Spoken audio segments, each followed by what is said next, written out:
GearNetwork.com. The following is a presentation of the Gear Radio Network. 1, 2, 3, 4. I believe it's a big challenge for our building to keep things in perspective and to, if we're going to get addicted to anything, let's get addicted to the process. And with that, we welcome you to Trust the Podcast, powered by Better Live Than Dead on the Gear Radio Network. This is episode 108. Episode 108. What's up, people? I probably should have said 108. I don't know why my brain, because I was like, wait, I'm going to steal John's gimmick. Or Louis. Well, you know what it is? It's because last week you flew solo and you did the whole gimmick in the beginning by yourself before you were joined by Brayton. So that's probably why. It does happen. It does get your brains all scrambled, but hey, no more scrambled brains, my man. It's the Buffalo Bills at the Los Angeles Rams. Before we get started, as always, you can hear us on BetterLiveThanDead.com, GearNetwork.com, and wherever else you listen to podcasts.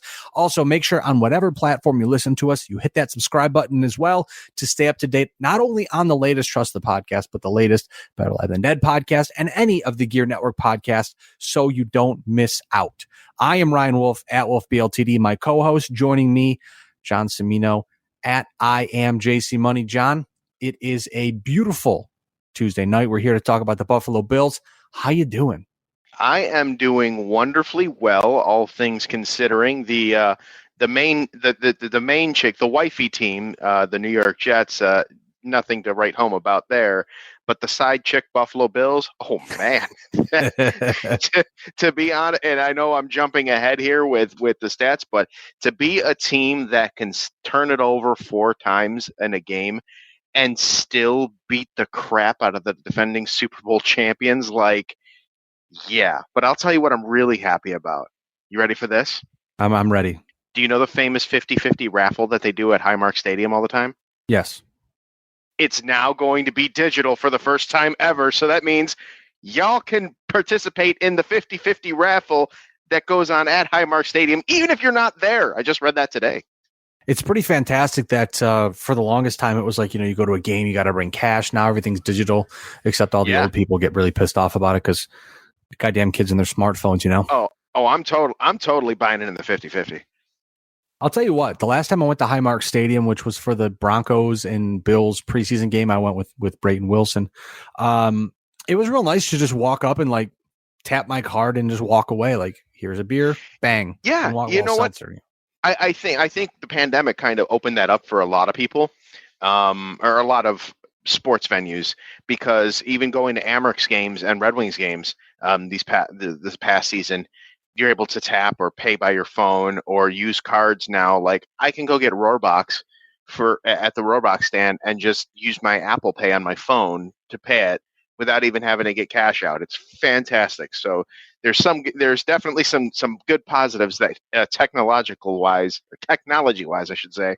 I need more caffeine. That has happened because of the pandemic, but that's one of the great things that I'm very happy about.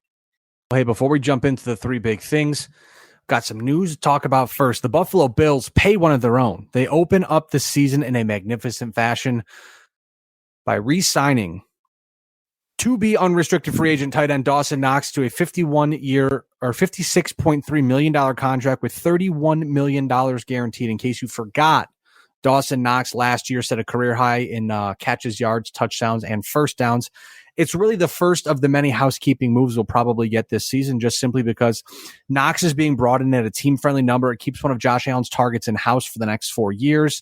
And again, it's a big number, but in comparison to the rest of the league and how the cap is going to go up, Dawson Knox likely would have reset the tight end market, whether it was deserved or not, because obviously you look out there and you see a player get an extension, you're like, holy crap, he's now the highest paid player in the league. That resets the market. Dawson Knox, not there. He's in like the top 5 of highest paid tight ends, but that market obviously will get reset here sometime soon, as it always does, because teams will overpay at their leisure. But a good move for the Buffalo Bills to keep Dawson Knox in-house. Great move for the Buffalo Bills. As you mentioned, aforementioned top target for Josh Allen. He's familiar with the offense, one of their own.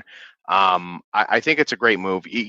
I remember last year or the season before, one or maybe even both, there was talk about getting Zach Ertz, and this signing here proved that Buffalo Bills really didn't need him, didn't need Zach Ertz or anything like that. Dawson Knox is proving himself very, very is proving very beneficial to this Bills offense.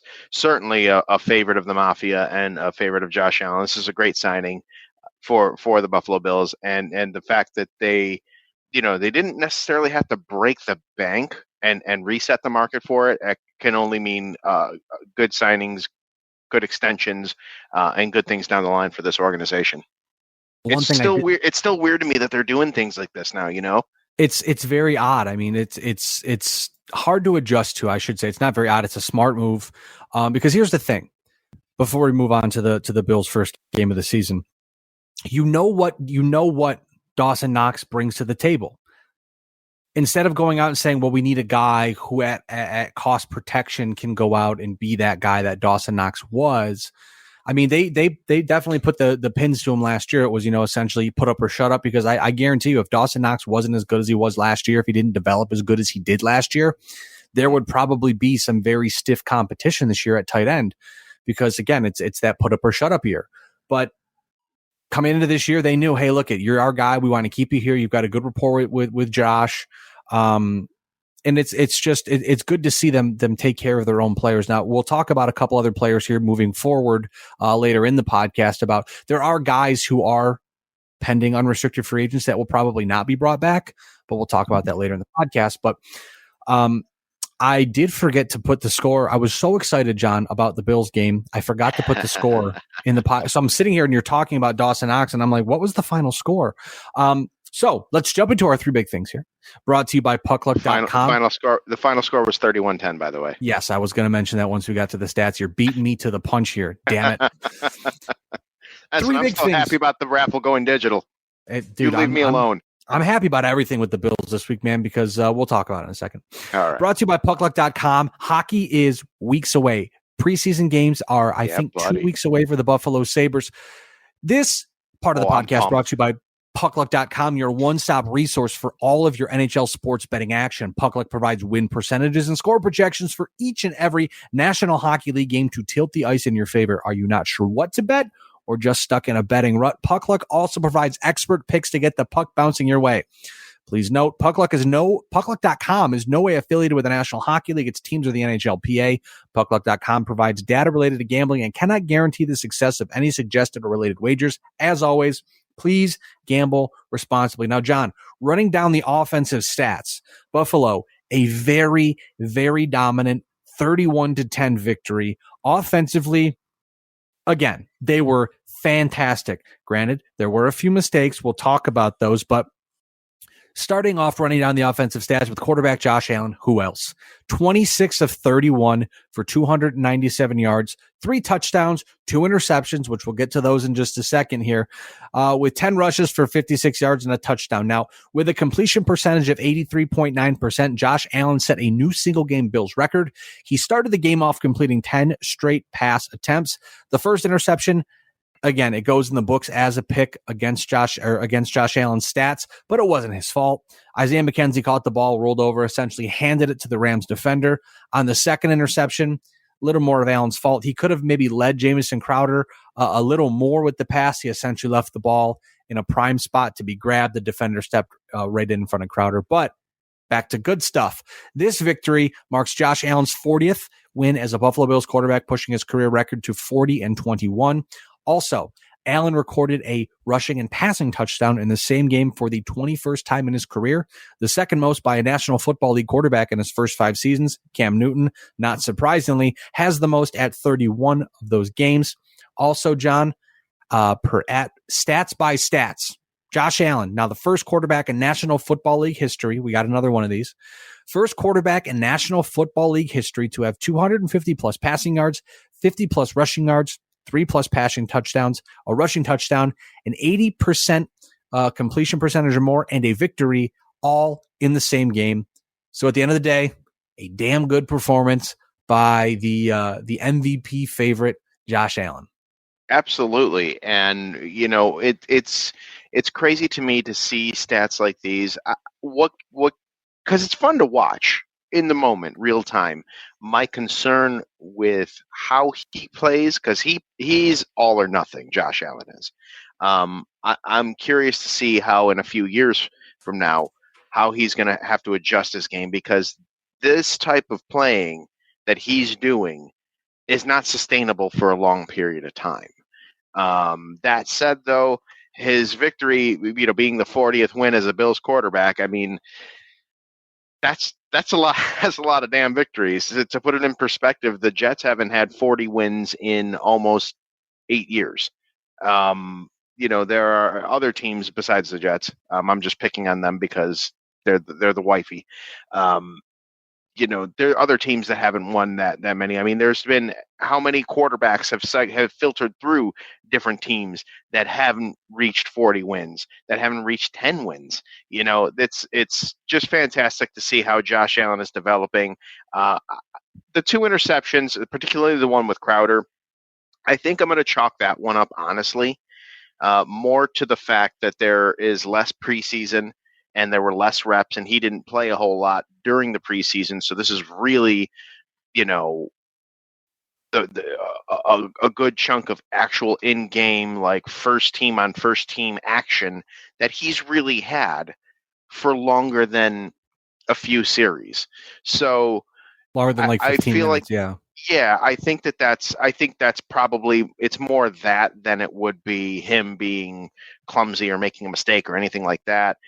I imagine those things will be few and far between as we progress on in the season and the reps become a little more fluid. But the one thing about Josh Allen that we saw, first off, I know you mentioned that this is not sustainable. This type of play is not sustainable. But you know what? Honestly, we don't know until we know with Josh Allen, because we've seen quarterbacks in the past all break down. Obviously Cam Newton being the most recent one, because he continues to be compared statistically in terms of, well, Josh Allen has X, but Cam Newton has Y. So we look at that and you go, okay, well, they have kind of the same style. Obviously, I think Josh Allen is a much better quarterback than Cam Newton was. And stats obviously show that. But I think for Josh Allen, we don't know until we know, because everything where you're like, this shouldn't, Josh Allen, and we've talked about this over the last 6 years of Trust the Podcast. I believe it's been 6 years. Where once Josh Allen became a Buffalo Bill, you're like, the way that he throws should not work in the National Football League. The way he plays the game should not work in the National Football League. The way he does things should not work in the National Football League. But then again, it continues to work. So there's no real rhyme or reason as to why, but it just works. It just continues to happen. There's no reason why the Buffalo Bills, who had 4 turnovers, and went tied 10-10 into the half, you're going, oh, wow, they got very lucky. Then they come out and shut out the defending Super Bowl champions in the second half and just completely put up a statement victory. That should not have happened. That doesn't happen. Like, you don't see it and go, oh my God, the Buffalo Bills at the half should have been up by, 25 points or 24, whatever points, because they were playing so well, but they kept shooting themselves in the foot.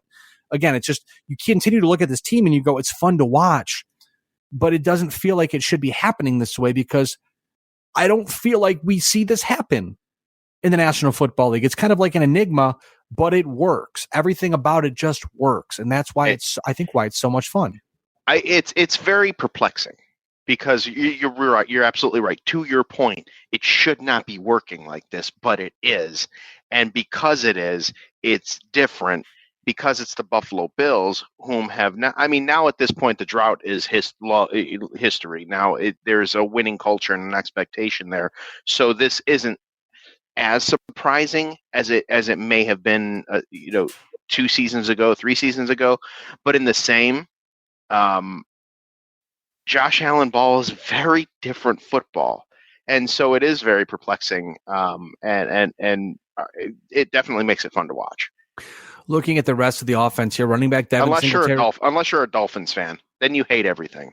Hey man, they got something weird going on down there with their new head coach. He's interesting. I'm mad that I like their new head coach. I told my wife he's got some swagger. Although I'm very interested, because one of the friends of the pod, Victoria, has pointed out that there's a very interesting relationship between him and him and what is it, Shanahan over in San Francisco, because they had been like buddy attached to the hip, and then all of a sudden he leaves and goes to Miami. So it's a very interesting how they've been like, they've gone along together on the ride.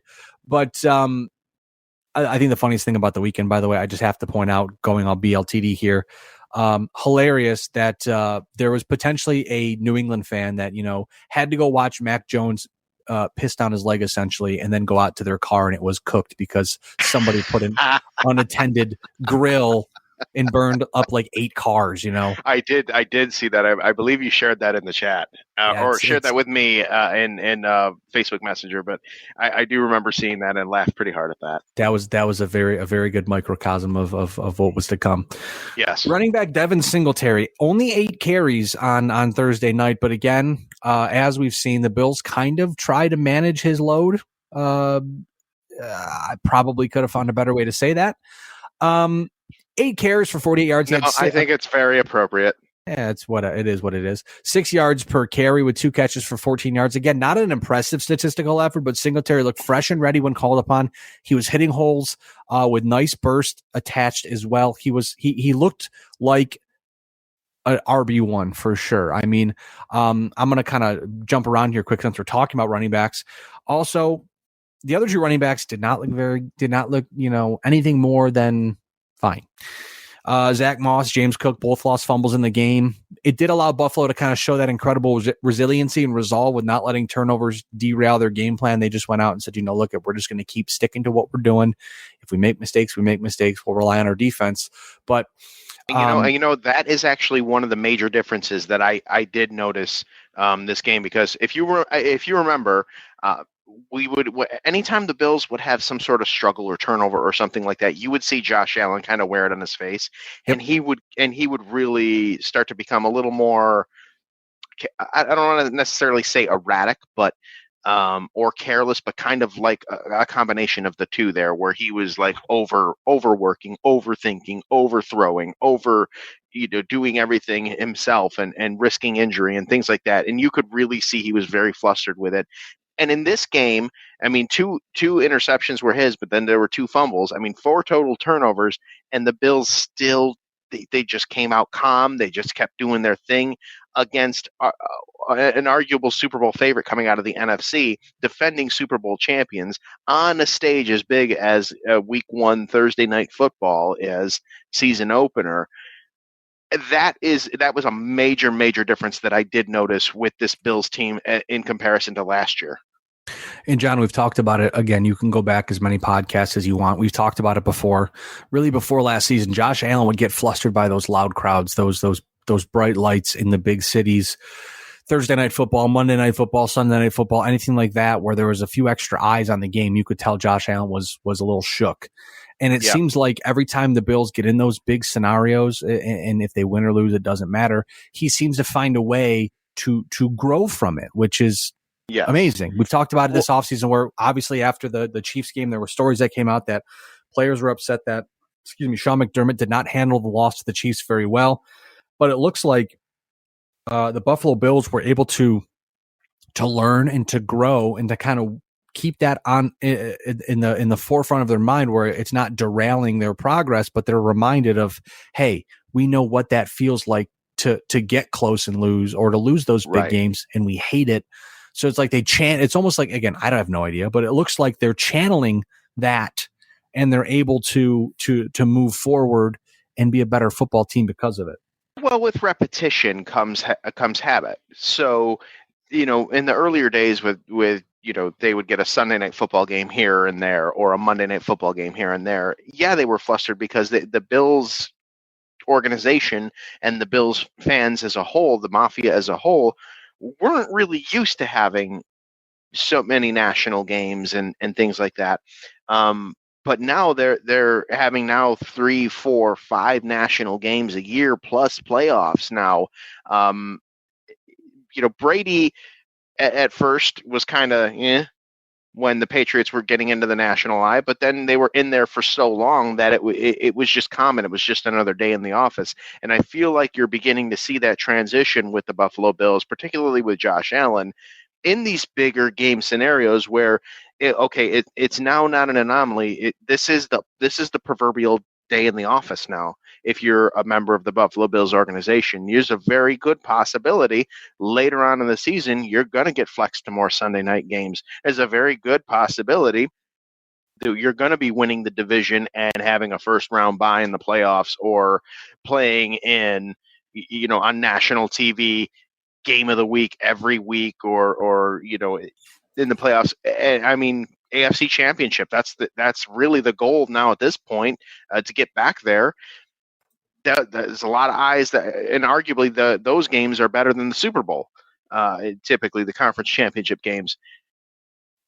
It's another day in the office now for this Buffalo Bills organization. And if at this point they were still flustered, like they might have been even at times last season, but definitely the season before that, if they were still getting flustered, by that, then there might be some other questions. But they're handling this. They handled the first game, the first test of the season, magnificently, and that is in spite of 4 turnovers that later on in the season I don't anticipate a team like this to do.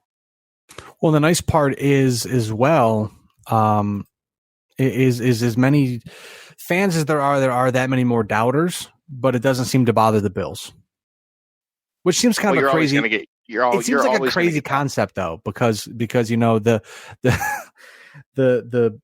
fan base is stepping up and stepping out. I mean, it was I know we're kind of getting off topic here, but it was kind of funny to see the Rams using a silent count at their gigantic $1 billion stadium because there were so many Bills fans that were so loud. Yeah, Bills fans do travel. It's we always hear about the Pittsburgh Steelers being good traveling fans, Green Bay Packers having good traveling fans. Buffalo Bills are right up there.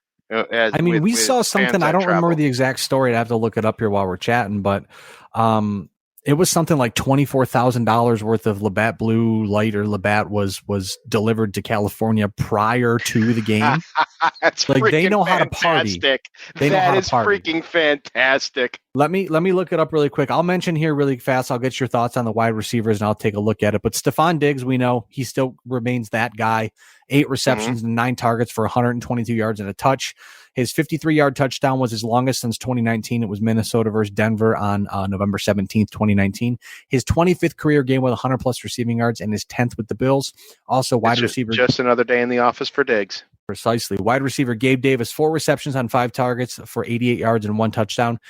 In the 2022 calendar year, follow me on this one, Gabe Davis trails only Cooper Kupp with 6 touchdowns scored. In the 2022 calendar year, Cooper Kupp has 9.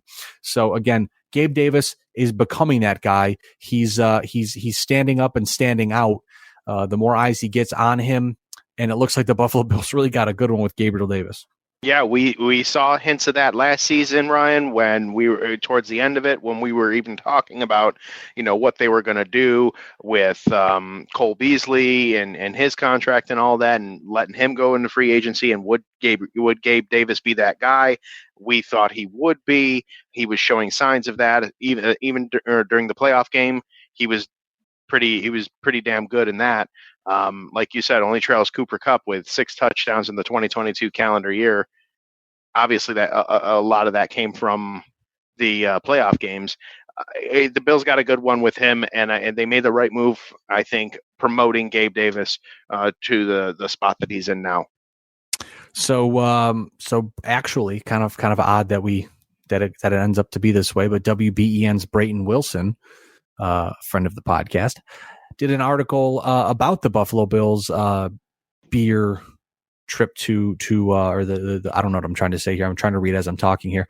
It was $30,000 of Labatt Blue Light, different kinds of seltzers, and there's a Mexican beer the producer has as well. That's all for the tailgate, and then there's separate Labatts that have been ordered and ready to go for the Wednesday welcome party. So yes, over $30,000 ordered by the Bills Backers Bar in Los Angeles. That is freaking tastic. That is, and I'm not even the biggest Labatt Blue fan. Like, I'll drink blue. Honestly, I'm a Miller High Life, Miller Lite guy, but I will drink blue. But that's fantastic. Like, yeah, you can't really. How can you hate that? If you're going to do it, do it right. If you're going to go big or go home, man. Exactly. I love that idea. Now, the defense, John, second of the three big things here. The defense, one game in, scary good. There's no other way to put it, to quote the famous Rick Jeanneret. Buffalo tallied 7 sacks, a team record in a season opener. Per at Allen Bell, ALLAN Bell 247. The Rams were in 11 personnel, which if you don't know, 1 running back, 1 tight end, 3 wide receivers for 100% of their plays. And Buffalo blitzed 0% of the time. Per at Next Gen Stats, Buffalo 7 sacks with 4 or fewer pass rushers is tied for the 4th most in a game since 2016. The quote here says there have been only 3 games where a defense did not blitz in the Next Gen Stats era since 2016, and all 3 have been the Buffalo Bills under Sean McDermott. They did it week 6, 2020 against Kansas City, week 5, 2021 versus Kansas City, and week 1, 2022 versus the Rams. We obviously know how good Pat Mahomes is against the blitz, so that's why they don't blitz Kansas City. Right. Now, right. Very smart. I mean, honestly, McDermott's smart. He's proven that with the whole trust the process. He's proven to be a very, very smart, very strategic, defensive-minded head coach, and stats like this just prove that and solidify that. linebacker Von Miller, 4 tackles, 3 tackles for loss, and 2 sacks on the day. His 27th career multi-sack game. He now has 10 sacks in 10 career season opening games. He extended his regular season sack streak to 5 games. The return of defensive tackle Jordan Phillips. He had 4 tackles and 1.5 sacks. Both came in the first half. He has 3 career multi-sack games, all with the Buffalo Bills. Linebacker Tremaine Edmonds, 10 total tackles. Defensive end AJ Epinesa, 1.5 sacks, which ties his career high for a season. Last year in 2021, he had 1.5 sacks in 14 games. Also, defensive end Boogie Basham, 2 tackles, 1 sack, and his first career interception. The love was spread all around the Buffalo Bills defense on Thursday night. I mean, it was. We saw Christian Benford and Kyer Elam switching out at cornerback, trying to figure out who's going to play well there.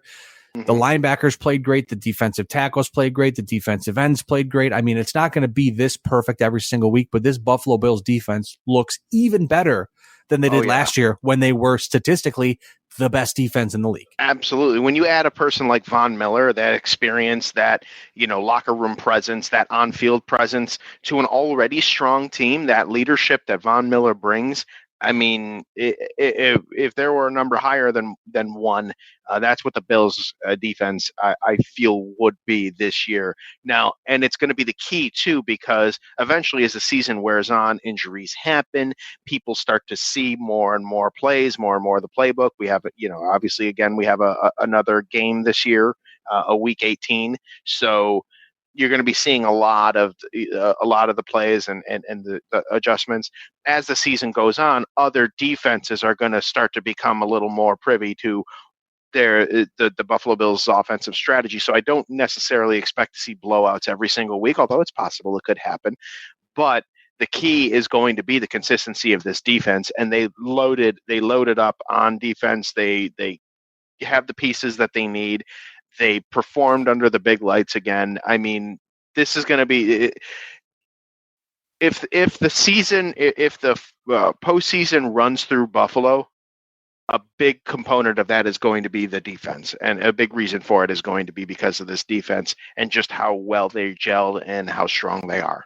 Absolutely, and don't forget too, Tre'Davious White will be back at some point in time too, which will also help out the Buffalo Bills defense, I think, a little. Probably. Just a little bit for sure. Now, with that being said, I'm going to take a quick commercial break. We'll be back with more. We've got some more stats, and we're going to break down the Week 2 matchup on Monday Night Football. Right after this quick commercial break, more Trust the Podcast here on the Gear Radio Network. 1, 2, 3, 4. And we are back here on Trust the Podcast. John, would it be a podcast without having a segment dedicated to specifically stats? I mean, come on now. Well, like I told you before last year, the best in the business to do it. So, Ryan, it's all you, my man. Buddy, I just am very good at Twitter, and I follow the right people, it appears. But hey, third of the 3 big things, we're calling this one More Fun Stats from a Big Win. Never before accomplished, John. The Buffalo Bills became the first team ever to not punt in a game, while recording 3+ interceptions and 7+ sacks in a game.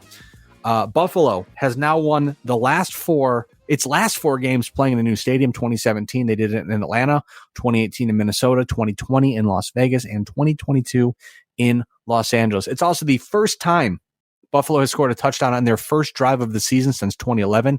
The eighth time this has happened. I did not know. The eighth time it's happened in team history. That's crazy. A little more easier stats here. Buffalo was 9 for 10 on third down. Very impressive. They also outgained the Rams 413 to 243. That is Madden rookie level numbers, man. That is playing on Madden on rookie level numbers. Hey, no hate on that. There. That's what I do all the time. I do it all the time, and there is no other way. It's playing Madden football on the easy level or the rookie level is the way God intended. Look at it, again. I've told you this before. I've said it on the podcast before. But if you need a challenge, I'm not playing a game on hard. That I'll go try to do something I've never done before because, again, video games. I don't need to be challenged by them. Exactly. Buffalo defeated the defending Super Bowl champion for the first time since 2013. They did it against Baltimore on September 29th, 2013, snapping an 8-game losing streak versus defending Super Bowl champions. Per @MikeHaim, it's Haim on Twitter. Buffalo played the defending Super Bowl champion in the season opener for just the second time in franchise history. They played the New York Jets back on September 14th, 1969. They lost 33-19. What a nice year. A very nice year. Buffalo also faced the defending Super Bowl champion for the fourth straight season, the longest such streak in franchise history. Per Warren Sharp at Sharp Football, Buffalo became the second team since 2014 to have at least 4 turnovers, but still win a game by at least 21 points. These next two, per at Buffalo Bills PR, the Bills limited the Rams to 243 net yards last night, marking the 5th consecutive regular season game the Bills have held an opponent under 300 yards of offense.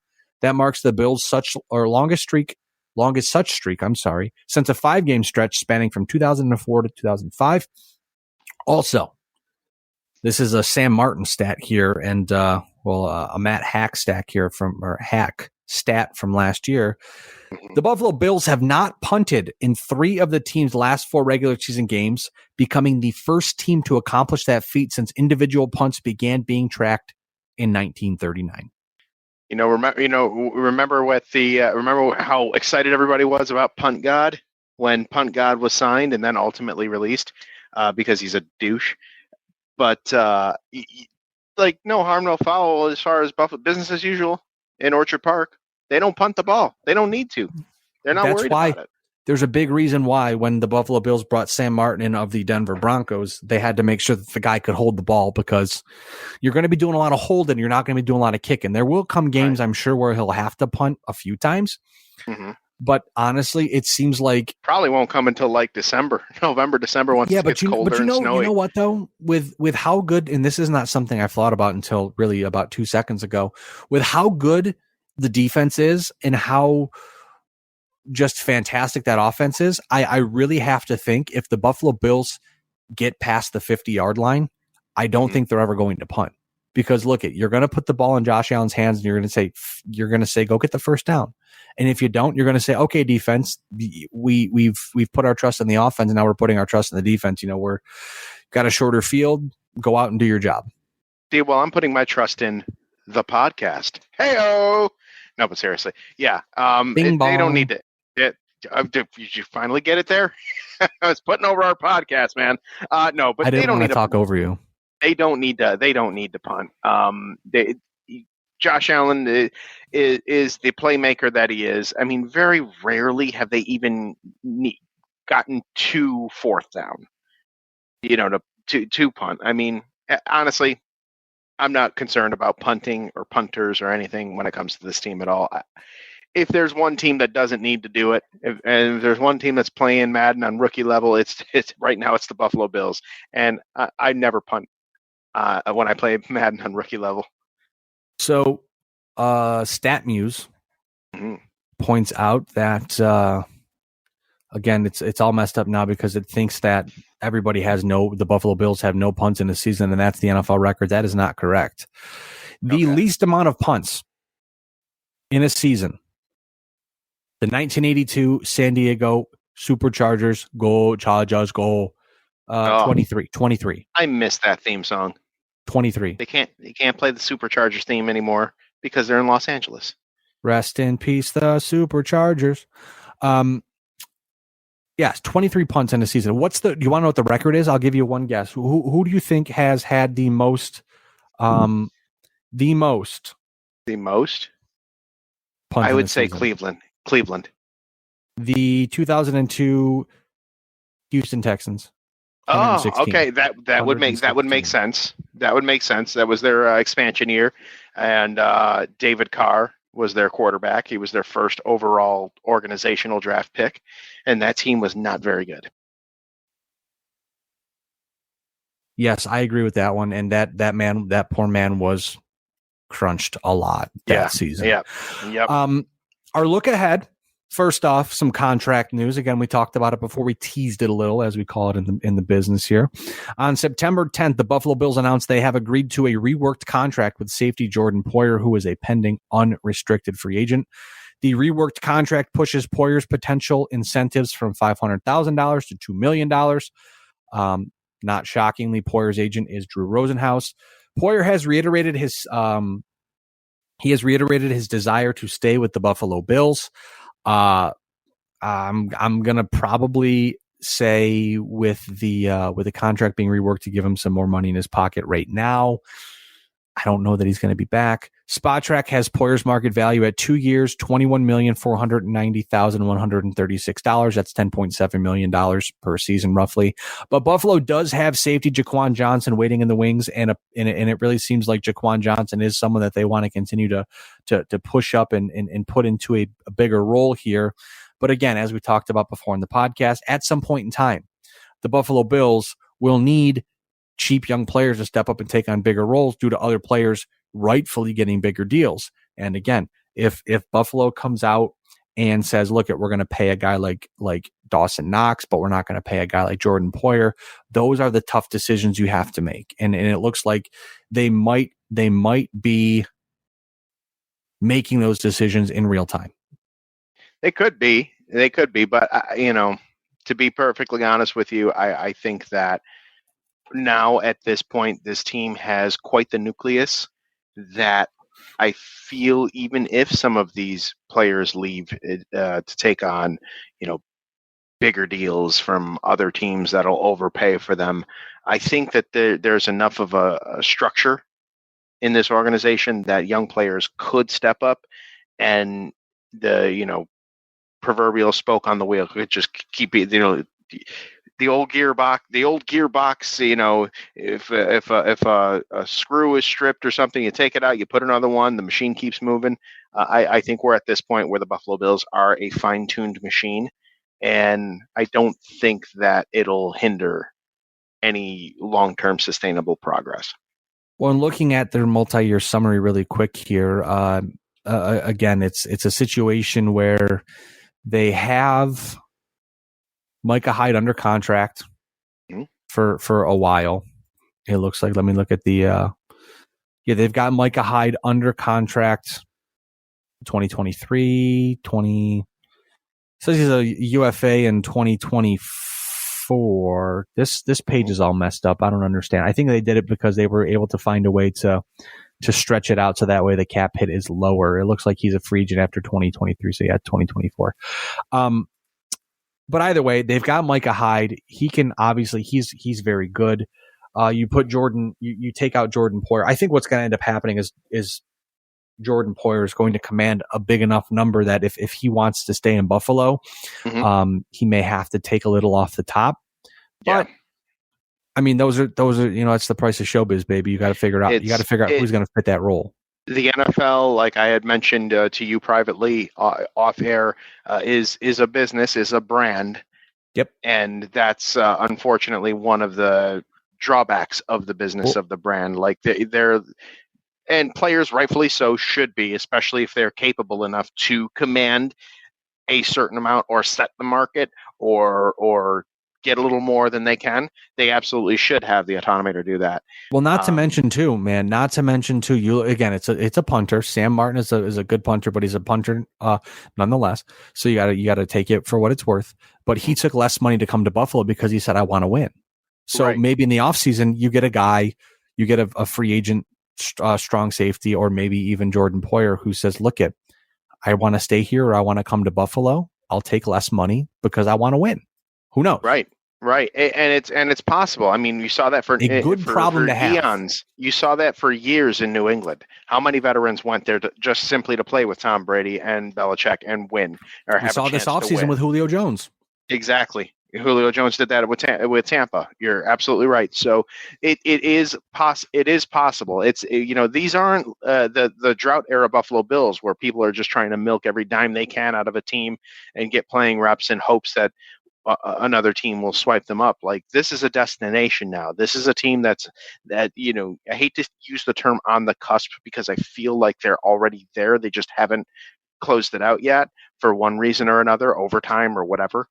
But this is a destination now. It's no longer, we can either go here to New England or we go to Indianapolis or, it's Buffalo is in that conversation now. It's Kansas City, it's Los Angeles, the Chargers in the AFC, arguably any team in the AFC West. Well, maybe not Denver right now, but and Buffalo. You have to put Buffalo up there as a prime destination of how it's done organizationally and the team structure and the nucleus and the success that they've had. You can't write them off. It's been now 6 years of the process. The start of the 6th year of the process. Like, at this point now, this is a destination team. People will. It wouldn't surprise me. I should say. I don't want to say people will because I can't predict the future, but it would not surprise me if we start to see some of these veterans that may still have a little bit of tread on the tires still, that want that chip, taking a little less to come to Buffalo to help. I think the first one we're going to see there, well, the first one we saw was Sam Martin, obviously, but the second one I think is going to be Odell Beckham Jr. Just a hunch, but we'll see how that turns out. Yeah, I don't know. I feel like the whole thing, the whole love fest with him being on the Rams sideline and everything like that, and then just to kind of have the Los Angeles Rams kind of, I don't necessarily want to say collapse, but they really showed that they missed him. That they missed Odell on that team, and I wouldn't be surprised to see him back in LA. To be perfectly, I'm getting to the point now where I think without any surprise here, Odell Beckham Jr. very much a vibes guy, and if the vibes are so good in Buffalo, Von Miller is going to call him and say, "Buddy, come do whatever it takes to come here." Because, but here's the thing too. Here's the good thing about that too is the Bills don't really need him. Correct. So it's not like it's one of those things like, oh man, I've got my fingers crossed. I hope we can get him because if we get him, then we'll, no, it's one of those things like, oh, cool, nice to have. Oh, he's in LA. Well, all right, good for you. We're good. Yeah, exactly. But like I said, I think that's a real good spot to be in. I think that is a situation where if he shows up, great. If he doesn't, great. Absolutely. With that being said, we're looking ahead to week 2. Mm-hmm. Train rolls on. The Buffalo Bills versus the Tennessee Titans. A very special start time on Monday, September 19th at 7:15 p.m. on ESPN. They're doing a weird, strange Monday Night Football doubleheader, which means that the Buffalo Bills don't get Joe Buck and Troy Aikman, which I must say, kind of awkward on Monday Night Football. I can't lie. Yeah, it was. Really made weird. It feel more legit, but you can definitely tell there's some pause there, which it might come with time because obviously they were so comfortable with Fox. Mm-hmm. I mean, it's good that they're still. I think the presentation, and speaking, this is speaking as an executive producer, I think the presentation is very different. I think the pause you're talking about is like the audio where Fox kind of lets a bit of more of the fan noise in while they're talking or while they may be silent. You hear the fans. You tend to hear a little more silence on the ESPN networks, and it works with basketball as well because the presentation of the NBA on TNT is radically different than the presentation of the NBA on ESPN. And I think it's just getting used to Joe Buck and Troy Aikman on that ESPN brand and their presentation style. Sure. They've been so glued to Fox for so long and Fox Sports for so long that we're used to that kind of flow of the crowd noise, of the stadium sounds, along with Joe Buck and Troy Aikman. I did not feel that it almost sounded like to me like they were broadcasting remotely from some other studio. The and one not thing I did necessarily at the game. like though is that again, they get it. Joe Buck is very good at what he does. When that first play where Russell Wilson came out and the crowd was booing and he did not say a word the first play, brilliant. That kind of stuff is great. But I agree with you. It definitely sounds like they are not one with the game. It didn't feel like it. Definitely felt like they were detached from the broadcast, despite the fact that they were clearly there. So again, it's like the same thing with the Manning cast, though. It definitely felt like it took them a little while to get started last night. Yes. But I think with time, things will get better. But well, I mean, they're there for 5 years, so they're going to have to not going anywhere. Exactly. At minimum, they're going to have to get used to it. And I hope that the presentation style kind of changes too, to where it doesn't seem as quiet or so focused on what's being said in the studio as opposed to like the atmosphere. I mean, CBS broadcasts, NBC's broadcast, even Fox's broadcast, like they kind of have it when, with not just football, but any sport, where they really kind of do a good job of capturing the environment with the crowd, and it really makes you feel when you're at home like you're really into it. I don't feel that same type of emotion as much watching an ESPN game, but it's not to say that I can't, or that they don't, do it from time to time. They just don't do it as often. Absolutely. Now, they better get it right on Monday Night Football, because that atmosphere, it goes without being said, it's the home opener for the Buffalo Bills. That atmosphere is going to be electric. It is going to be very difficult for those Tennessee Titans to hear anything when they have the ball. But if we're looking at the redemption tour for the Buffalo Bills, it starts with these Tennessee Titans. Absolutely. It's the kryptonite. It's the Achilles heel, man. Something about the Titans. It's just one of those things, it seems. Despite each season obviously being a clean slate, Buffalo most certainly is looking to avenge their last October loss, 34-31 on Monday Night Football to the Tennessee Titans. That was a tough one. They've got to be able to stop Derrick Henry. They've got to be able to handle that offense. Defensively, I don't think they're as good as they were last year, that being Tennessee. But we'll see what happens. Now, week 1, Tennessee lost to a familiar friend in Brian Daboll and the New York Football Giants. Brian Daboll has got some big old Brian Day balls, my man, because and that was I believe the headline on from the New York Post on Monday morning. The Titans missed a game-winning 47-yard field goal as time expired. Derrick Henry had a fine day, 21 rushes, 82 yards, 3.9 yards per carry. For someone, that might be a big day for Henry. Nothing really to write home about. Ryan Tannehill, 20 of 33, 281 yards and 2 touchdowns. Again, nothing too crazy, but it just seemed like they couldn't figure the Giants out. And I mean, I guess we'll go see what happens from there. But again, I'm excited. Monday Night Football, Buffalo Bills, Tennessee Titans. Bring it on. When the Bills are doing great, the area as a whole has a great vibe and a great energy, and I'm all about the energy, so I am there for it. I don't see this as being as close as last year's Monday Night Football game, and I think a large part of that is the addition of Von Miller to the defense, especially. I think with him on there, the Derrick Henry factor. Not to say it's going to completely slow him down, because Derrick Henry is a superstar and a wonderfully talented player, but I don't think it's going to be an easy day at the office for Tennessee. I don't see them scoring 34 on the Bills this year. I don't even see them scoring 24 on the Bills this year.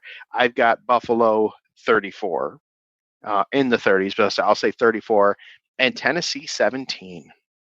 You know, it's weird that you say 34-17, because I was going to say 31-17, Buffalo. Yeah, were you? Yeah, it's in that I think is just going to. I think the 17, the 34, the difference between the 31 and the 34 is going to be another field goal in the beginning of the game or something. But 34-17, Buffalo over Tennessee. I think it's going to be. I mean, I still feel like I'm being a homer, picking the Bills to win all the time. But hey. Well, I'm not a homer, so it's I'm not a homer. So breaking news, John. I'm going with you. The Bills are pretty damn good. They're pretty freaking good. Damn You good, can't so. you can't deny them. You No. can hate them all you want if you're a Dolphins fan or a Patriots fan, but like it's undeniable. It's not a fluke. Like this is a team's team. This is a complete team from top to bottom, offense, defense, special teams, you name it. They are complete and they are in, and this process is working. And I think they definitely did look like the best team in at least the AFC, if not the NFL this week. Absolutely. Well, I don't know, man. There's still that Pat Mahomes guy. Yeah, and the but Chiefs. I'm thinking offensively and defensively as a whole. Offensively, Pat Mahomes is just ridiculous, but I'm thinking he's whole, absurd. As a whole, I'm thinking that the Buffalo Bills were.